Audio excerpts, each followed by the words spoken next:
My mom said, "We can't be in two places at once."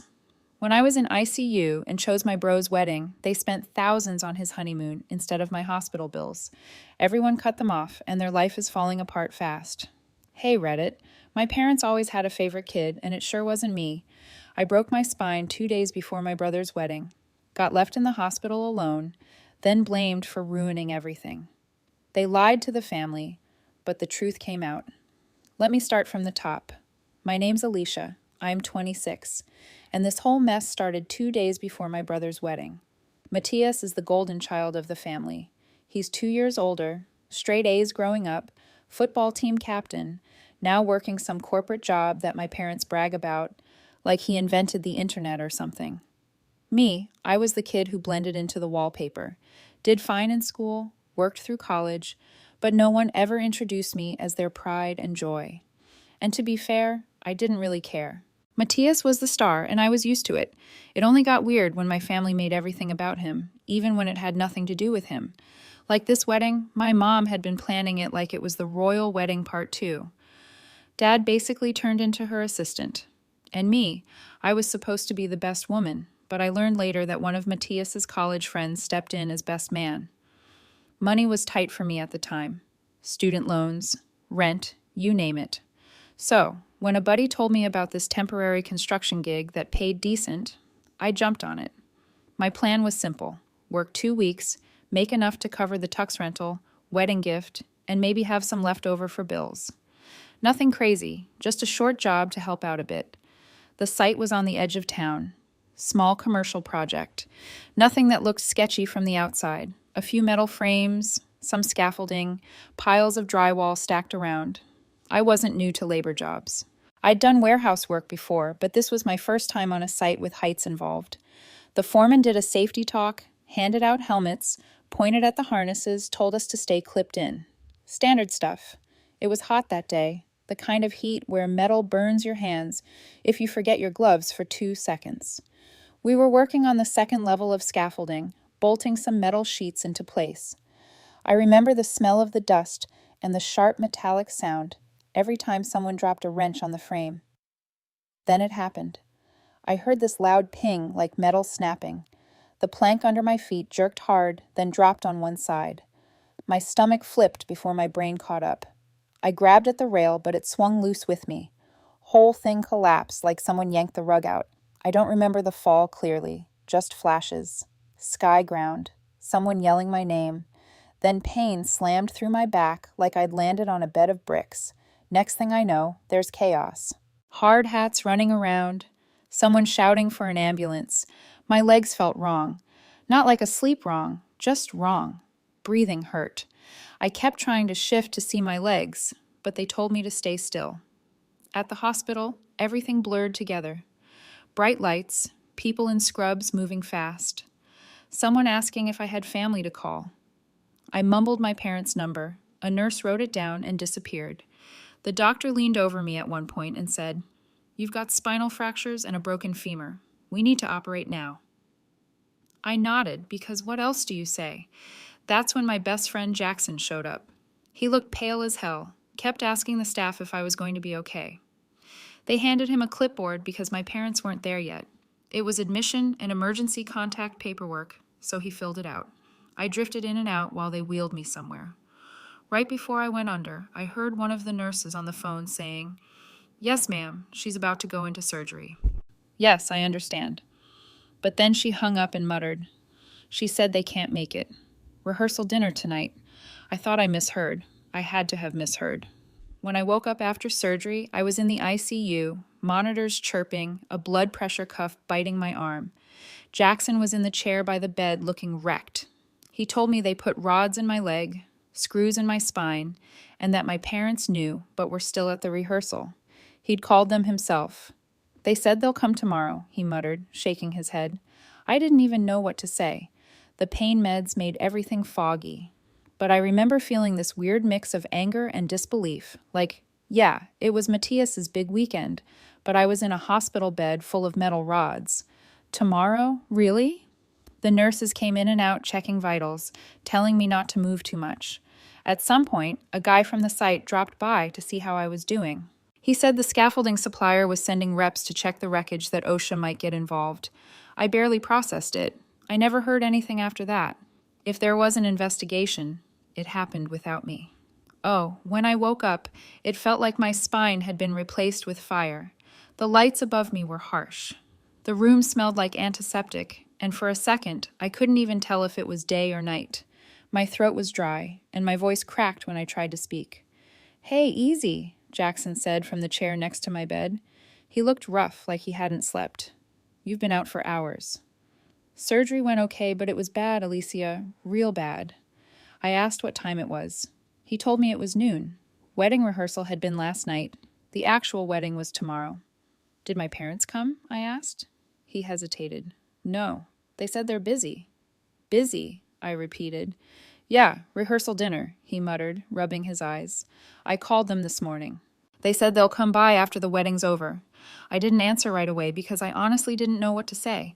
My back throbbed like someone had stuck a car jack under my ribs.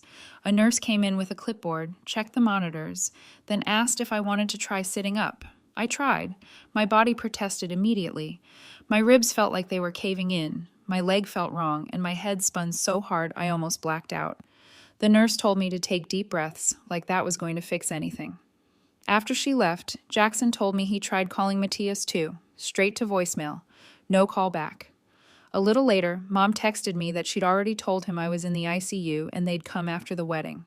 The doctor showed up mid-afternoon. He explained the damage like he was reading off a grocery list. Broken femur, 3 spinal fractures, 2 cracked ribs, and a long recovery ahead. Physical therapy, months of it, maybe a year before things felt close to normal. He said it like normal was even still an option. And through all this, my family was out having wine and giving speeches like nothing had happened. Later, my phone buzzed. It was my mom. Jackson put it on speaker. "Hi, Alicia," she said, way too cheerful. "We can't be in 2 places at once, you know. The wedding's tomorrow. So much to do. We'll check in after things settle. Hope you're resting." That was it. Like she was leaving a note about running late for dinner, not her daughter being in the ICU. I stared at the phone. Jackson swore under his breath. An hour later, my cousin texted me, "Hey, are you coming to the reception tomorrow?" I wrote back, "Can't in the hospital surgery yesterday." She answered, "Wait, what? Since when?" I told her it was 2 days ago. She didn't text back after that. The next morning, wedding day, I was still in the hospital bed, barely able to move. Jackson left around noon to shower and grab food. While he was gone, I watched other patients get visitors, husbands, wives, kids, people bringing flowers, cards, balloons. No one from my family came for me. Around 3 o'clock in the afternoon, my phone buzzed again. Another voicemail. Mom, again, same tone. "Hey, honey, just wanted to say we're at the wedding now. It's beautiful. You'd love it. Big day today. We'll swing by when things quiet down. Hope you're feeling better." She said it like I was homesick with a cold, not stuck in a hospital bed with metal rods in my spine. I listened twice, saved it, then put the phone down. From Facebook posts, I got the highlights. Matthias in his tux, his bride glowing, my parents smiling like they were hosting a royal event. Caption after caption about family first, and best day ever. I stopped scrolling after 10 minutes. That evening, Jackson came back with takeout.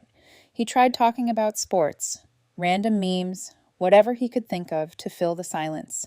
I picked at my food, mostly pushing it around. "You want me to call them again?" he asked finally. "No point," I said. They made their choice. That night, I couldn't sleep. Machines beeped. Someone down the hall kept coughing. Nurses laughed about something at the desk. By the time the wedding weekend ended, I had a couple of messages, 0 visits, and a very clear picture of where I stood in my family's list of priorities. The Monday after, a nurse asked if my parents were coming soon to help plan my discharge. I told her not to hold her breath because at that point, I already knew. The hospital days blurred together after the wedding weekend.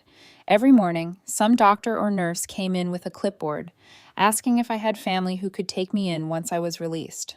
I kept giving the same answer. I'll figure it out. Meanwhile, Jackson's parents had already offered to let me stay at their place while I recovered. They had a spare room, no stairs, and the kind of people who stock soup and crackers like it was their job. They didn't ask for anything in return, just told me to focus on healing. Inpatient PT started in week 2. The first time they tried getting me upright with a walker, I nearly collapsed. My left leg couldn't take my weight, and my back screamed like it was about to snap again. The therapist kept saying things like, "You're making progress," even though all I managed was standing for 30 seconds before sweating like I ran a marathon. No calls from my parents, no visits. Matthias didn't text either, not once. The only people showing up were Jackson, his girlfriend Riley sometimes, and 2 of my college friends, who brought bad vending machine coffee and tried to keep things light. We played dumb mobile games on my phone between PT sessions. They made the time pass. My parents finally showed up in week 3.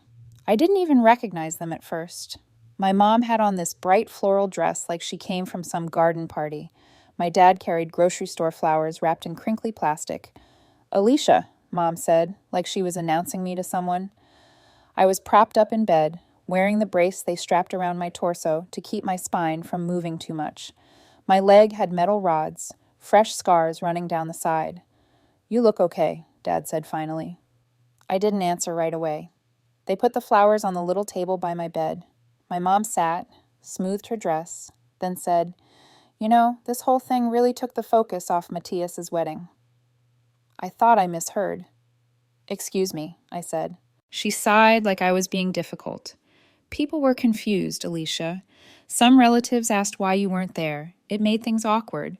You could have told people you were fine, so they didn't worry." I stared at her, waiting for the punchline. It never came. Dad cleared his throat. "Your brother felt like the accident overshadowed the day a little. Obviously, we're glad you're okay, but it was hard for him too." I looked down at my brace because looking at them made me feel like I was losing my mind. "Hard for him," I repeated. "I fell 3 stories and broke my spine. Sorry, that ruined the party." Neither of them said anything. When they left, they told me to keep them updated.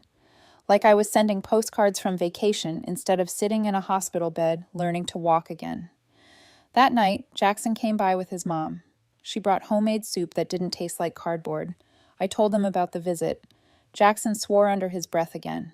His mom shook her head, muttering something about people having messed up priorities. Over the next week, the physical therapy got harder. Longer sessions, less help from the staff, so I had to rely on my arms and the walker more. Every step felt like someone was jamming a knife into my lower back, but I kept doing it. Matthias finally called once, not to ask how I was doing. No. He called to say he didn't want drama and hoped I understood why things happened the way they did. I told him I broke my spine, not a piñata. He said I was being intense. When I was finally cleared to leave the hospital, my parents didn't offer to take me in, didn't even ask. Jackson's parents showed up with their SUV, loaded my bag, and drove me to their place like it was the most normal thing in the world. They set me up in their guest room with a recliner, a pile of pillows, and the Wi-Fi password taped to the wall. My mom texted later that night, "Glad you're out. Keep us posted." I stared at it for a long time before putting the phone face down because at that point there wasn't anything left to say. The first week at Jackson's parents' place was slow. Physical therapy 3 times a week. Short walks from the bedroom to the living room with a cane. A list of exercises taped to the wall next to the recliner.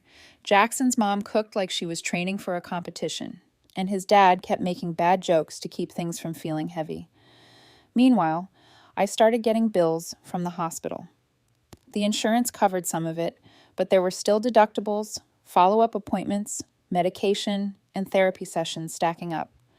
I called my parents to talk about it because I thought maybe, just maybe, they'd help. They didn't answer the first few times. When my mom finally picked up, I explained the situation, listed the costs, told her it was tight since I couldn't work yet.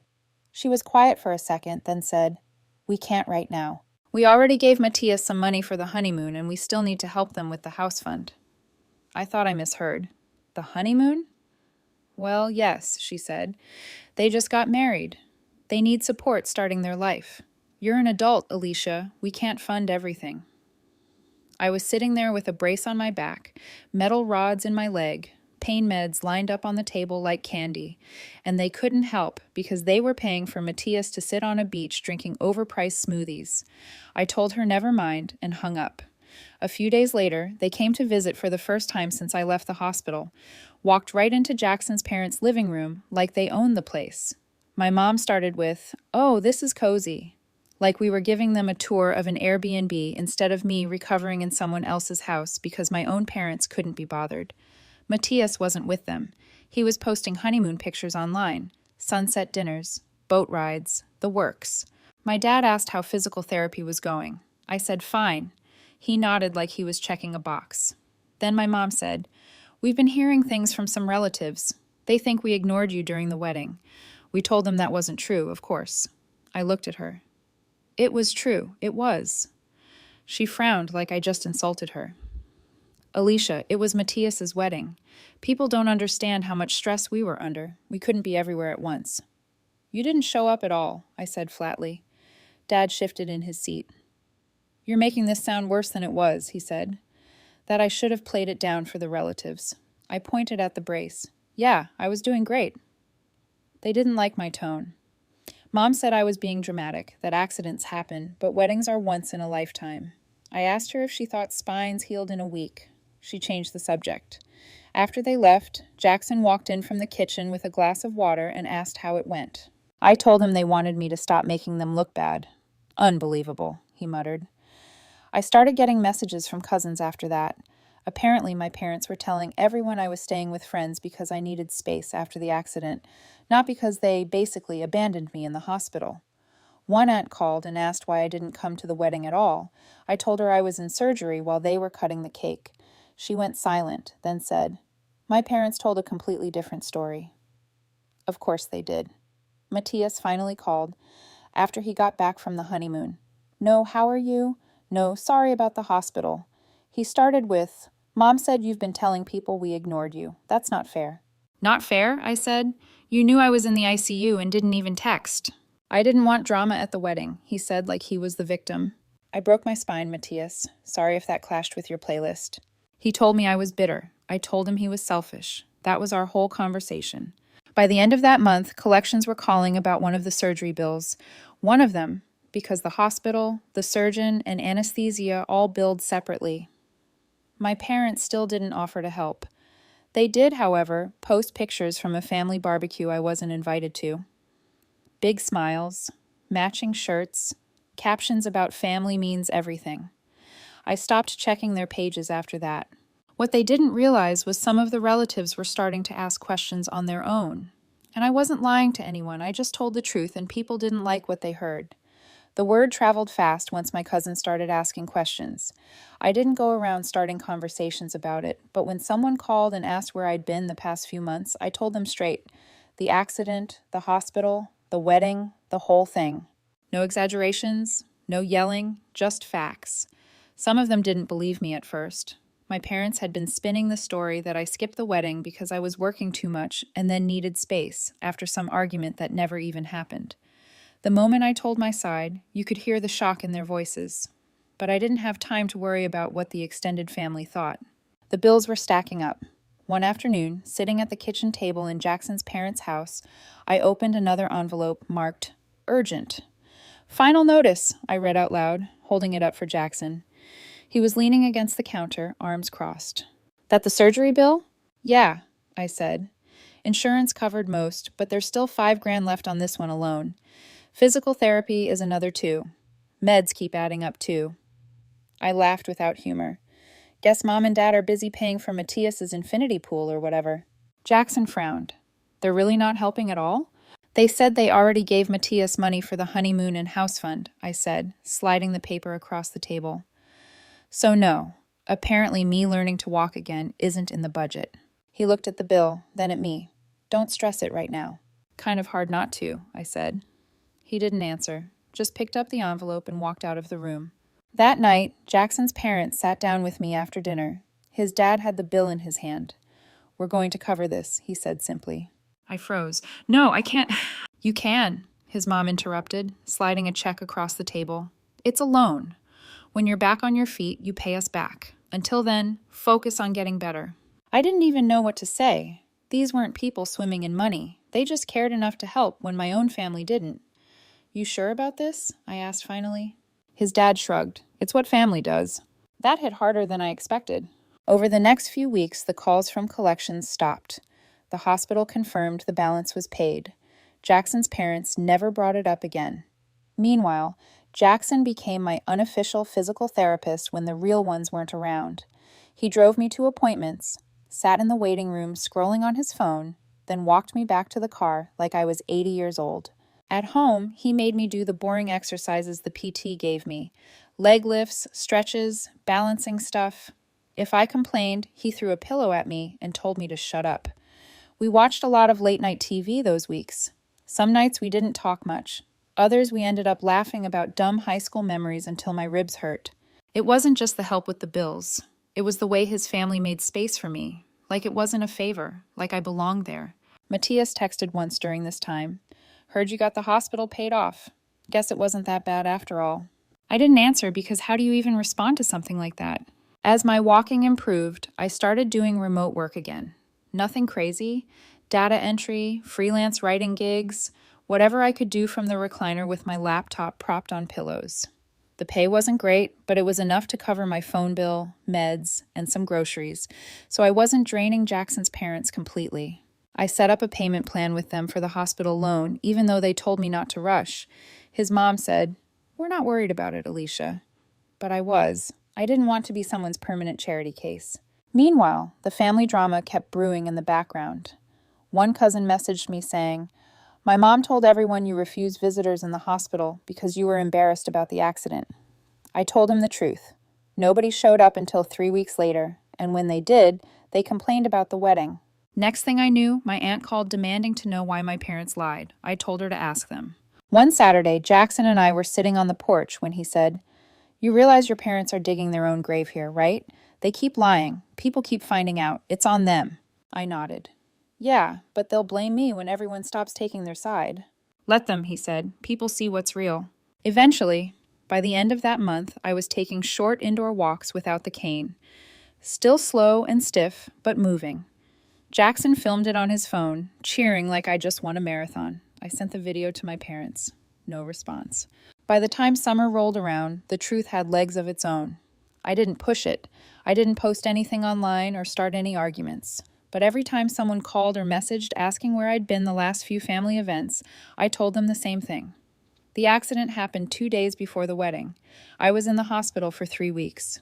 No one showed up until after it was over. And when they did, they blamed me for making it awkward. That was it. No insults, no drama, just the facts. And people didn't like what they heard. My cousin Viola was the first to call my parents out. She told me later she asked my mom why nobody knew about the accident. Apparently, my mom said I didn't want anyone to fuss, and that I asked for privacy. Viola called BS on the spot. She'd seen the hospital bracelets when she visited me. She knew I couldn't even walk. After that, the calls started piling up. Aunts, uncles, even some family friends. They wanted to hear my side, so I gave it to them, straightforward. No anger in my voice.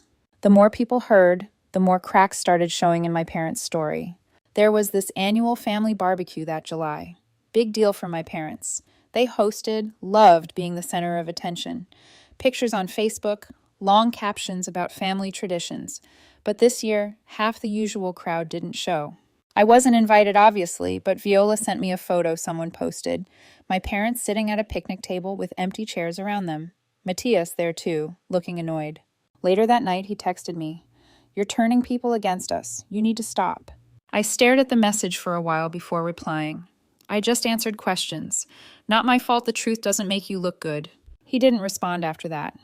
A week later, Matthias's wife, Jenny, reached out. Said she wanted to meet for coffee. She showed up looking tired, like someone who hadn't slept enough lately. After some small talk, she finally said, "Matthias told me about the accident months later. He made it sound like you were fine the whole time." I told her what really happened. The hospital, the voicemail about the wedding being more important, the bills Jackson's family covered because my own parents refused. Jenny just stared at her cup, shaking her head. "I wish I'd known," she said finally. "I would have come to see you. I thought you didn't want visitors." "That's what they told people," I said. She looked angry, but not at me. One afternoon, my parents came to Jackson's house unannounced. Jackson's dad answered the door while I was doing my PT exercises in the living room. We need to talk to Alicia, my mom said, like it was urgent. I told them we could meet at the coffee shop down the street instead. No way was I letting them start something in front of Jackson's parents after everything they'd done for me. We met the next day. They sat across from me, both looking serious. My dad started, "You've been telling people things that make us look bad." I leaned back in my chair. I told them what happened, that's all. Mom jumped in. "You're twisting it, making it sound like we abandoned you." "You did abandon me," I said. Calm, even voice, no yelling. "One surgery, I couldn't walk, and you didn't show up because it might ruin the wedding." They didn't like that. My dad said I was ungrateful. My mom said family shouldn't air private matters. "Then maybe you should have acted like family in the first place," I said. Conversation over. Over the next month, things got quiet. My parents stopped calling. Matthias didn't text, but the relatives kept reaching out. Viola told me several of them confronted my parents about the lies. A few even told Matthias to his face that he should have been at the hospital instead of smiling for photos. One uncle apparently canceled on my parents for Thanksgiving, saying he didn't feel right celebrating family with people who don't act like family. I didn't ask for any of this. It just happened. One evening, sitting on the porch with Jackson, I told him about the barbecue, the coffee meeting with Jenny, the relatives pulling away. He nodded slowly. That's what happens when you keep lying. Eventually, people notice the smoke. I told him I didn't even want revenge. I just wanted to be left alone. "Doesn't matter," he said. "They built this mess. Now they get to live in it." Late August, Matthias finally texted, "Can we talk?" We met at a diner off the highway. He walked in wearing a polo shirt like he came straight from golf or something, not looking at me until he sat down. "No, hello. No, how are you? You happy now?" he started, loud enough that the waitress looked over. "Family won't stop calling me. People skipped the barbecue. You made us look like monsters." I stayed calm. "I didn't make you look like anything. I told them what happened." He leaned forward, voice sharp. "No, you spun it so everyone thinks we abandoned you, like we didn't have a wedding to run, like we weren't under pressure too." "You did abandon me," I said. "The surgery, ICU, alone." He shook his head like I was the unreasonable one. "You always do this. Play the victim. Like the whole world's against you.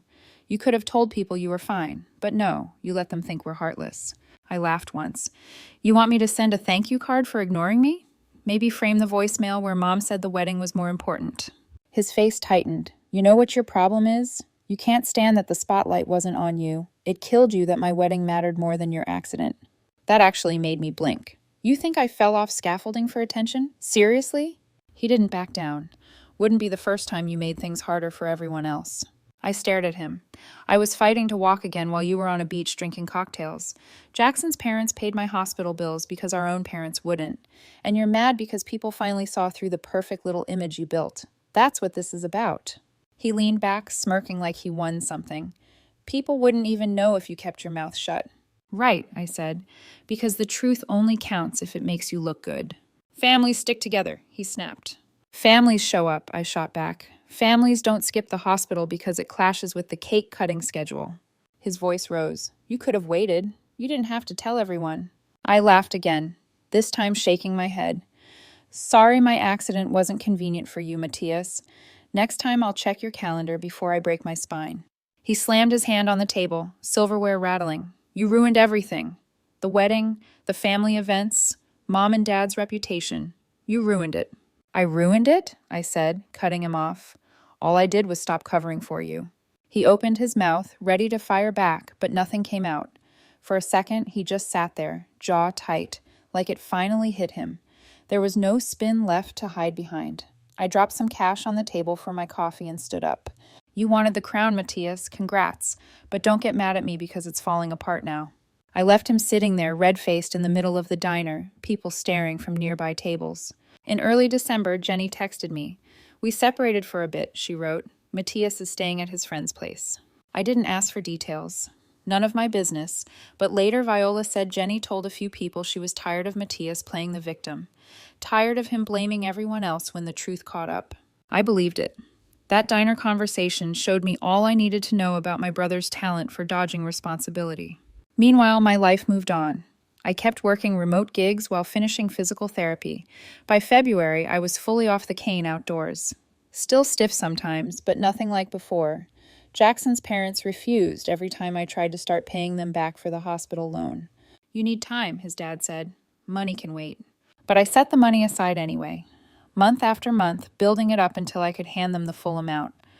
When I finally gave them the check in March, his mom hugged me like I'd just come home from war. They didn't make me feel like charity. They made me feel like family. Spring came, and with it came more distance between me and my parents. They tried calling a few times, mostly to talk about how the family felt divided lately. My dad said it like some mysterious outside force had caused it, not their own choices. I told him I wasn't interested in pretending things were fine. If they wanted a relationship, it had to start with owning up to what happened. He said I was being dramatic. I said then we had nothing to talk about. By May, Matthias reached out again, this time in person. He showed up at the park where I was walking laps for exercise.